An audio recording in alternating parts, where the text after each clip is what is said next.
सबको सुप्रभात, जय श्री राम। आज मैं आप लोगों के लिए क्लास 10th बिहार बोर्ड का 5 अंक का सवाल लेकर आया हूं, जिसका नाम है थेल्स परिमेय। आइए आज से हम थेल्स परिमेय का विलोम के बारे में जानते हैं। मैं बता देना चाहता हूं कि इसके पहले मैं थेल्स परिमेय को सिद्ध किया हूं। अगर आप वो वीडियो नहीं देखे हैं तो आप मेरे चैनल पर जाके पहले थेल्स परिमेय का वीडियो देखिए। अगर आप वो वीडियो अच्छी तरह से देखे होंगे तो आपको ये समझने में कोई परेशानी नहीं होगी। बस इसमें थोड़ा सा चेंज किया गया है, बाकी सब वही है। तो आइए हम लोग देखते हैं। साधारण प्रतिज्ञा: किसी त्रिभुज में कोई रेखा दो भुजाओं को समान अनुपात में बांटती है तो वह तीसरी भुजा के समांतर होती है। ध्यान से देखिएगा, आप लोग सब ध्यान से देखिएगा। तीसरी भुजा के समांतर होती है। आइए पहले हम चित्र देखते हैं। ए बी सी एक ट्रेंगल है और आप देख रहे हैं एल एक रेखा है जो ए बी और ए सी को दो बिंदु डी और ई पे प्रतिच्छेद करती है। इस प्रकार प्रतिच्छेद करती है कि ए डी बटा बी डी और ए ई बटा ई सी का अनुपात बराबर होता है। आइए देखिए विशेष प्रतिज्ञा में, माना कि ए बी सी एक त्रिभुज है जिसमें रेखा एल जो ये रेखा देख रहे हैं आप, ए बी तथा ए सी को क्रमशः बिंदु डी और ई पर समान अनुपात में बांटती है। मतलब ये जो रेखा है ये ए बी को बिंदु डी और बिंदु ई पर ए बी और ए सी को समान अनुपात में बांटती है। अर्थात हम बोल सकते हैं कि ए डी बटा बी डी बराबर ए ई बटा ई सी ये दिया हुआ है।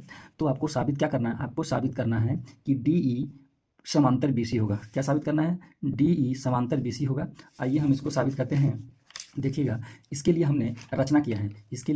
रचना देखिएगा ध्यान से कि डी एन लंब ए सी तथा ई एम लंब ए बी खींचा। आइए देखिए रचना में जो डी एन है, ये लंब हमने खींचा है किस पर? ए बी पे। और ई एम ये हमने लंब खींचा है ए बी पे, डी एन लंब ए सी खींचा है और ई एम लंब क्या ए बी खींचा है ये। और उसके बाद सी को डी से मिलाया है, बी को ई से मिला दिया। देखिए ध्यान से कि डी एन लंब ए सी तथा ई एम लंब बी से खींचा, बी को ई से तथा सी को डी से मिलाया। परमाण एक त्रिभुज का क्षेत्रफल क्या होता है? हाफ गुने आधार इंटू ऊंचाई। यही फॉर्मूला बराबर लगेगी, इसलिए मैंने इसको सबसे ऊपर लिख दिया है। जब आधार ए डी और ऊंचाई ई एम हो, देखिएगा जब आधार हमने ए डी को और ऊंचाई ई एम को बनाया तो हमने लिखा त्रिभुज area of triangle A D ई का क्षेत्रफल जो होगा half into A D into समीकरण 1।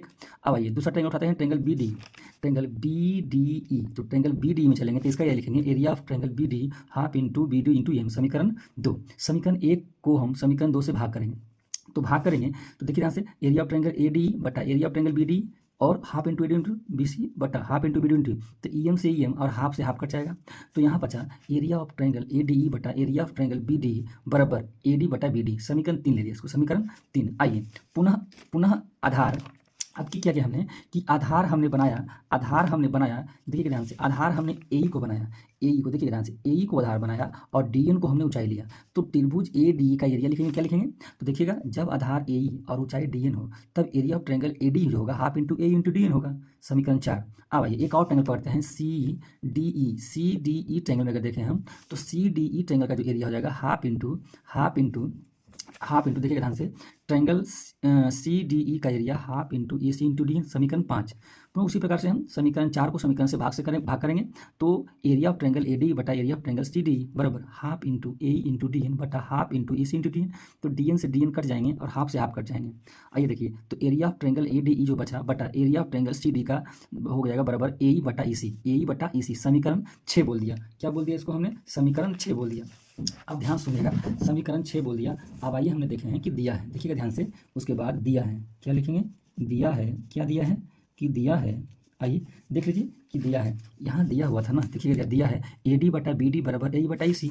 तो दिया क्या है? ए डी बटा बी डी बराबर ए ई बटा ई सी, ये दिया हुआ है। तो ये दिया हुआ, ठीक है। आइए अब हम चलते हैं समीकरण 3 और 6 से। समीकरण 3 और 6 से देखिएगा ध्यान से। समीकरण 3 आपका ये देखिए, ये समीकरण 3 है, area of triangle A D बटा area of triangle B D बराबर ए डी बटा बी डी, समीकरण 3 है। और समीकरण 6 देखिए, समीकरण 6 ए डी ई बटा ट्रायंगल सी डी बराबर ए बटा ई सी। तो ध्यान सुनिएगा, अब हम देख रहे हैं समीकरण 3 में हम देख रहे हैं कि 3 और 6 को अगर हम मिला दें, 3 और 6 को हम मिला दें तो हम देख पाते हैं कि समीकरण 3 और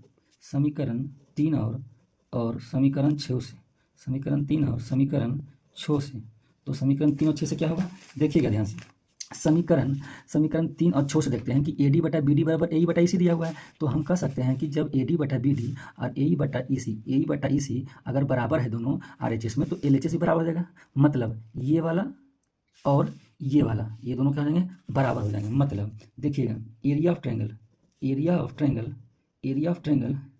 ए डी ई जो होगा बटा area of triangle B D E जो होगा वो किसके बराबर हो जाएंगे?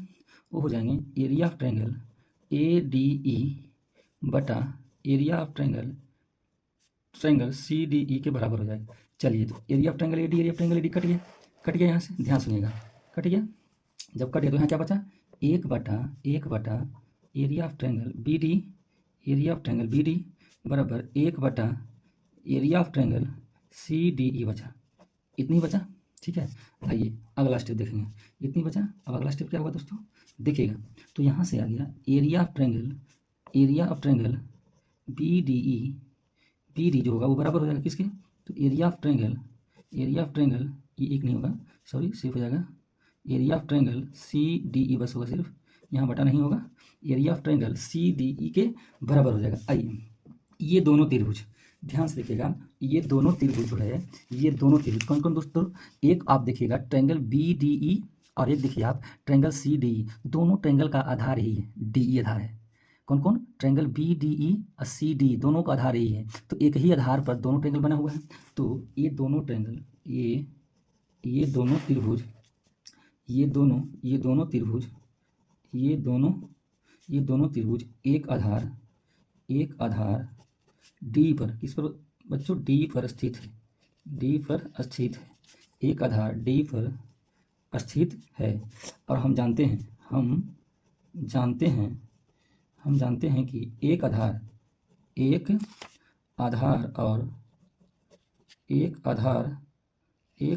पर बने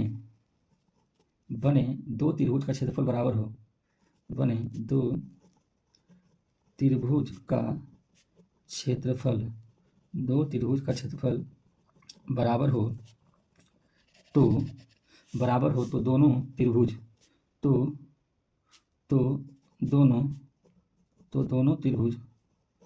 दोनों त्रिभुज समांतर रेखाओं के बीच स्थित होगा। इस प्रकार कह सकते हैं। अतः हम लोग कह सकते हैं कि जो डी होगा वो समांतर किसके होगा? BC के। और इसी प्रकार हमारा थेस प्रमेय का विलोम साबित हो गया। धन्यवाद। जय श्री राम।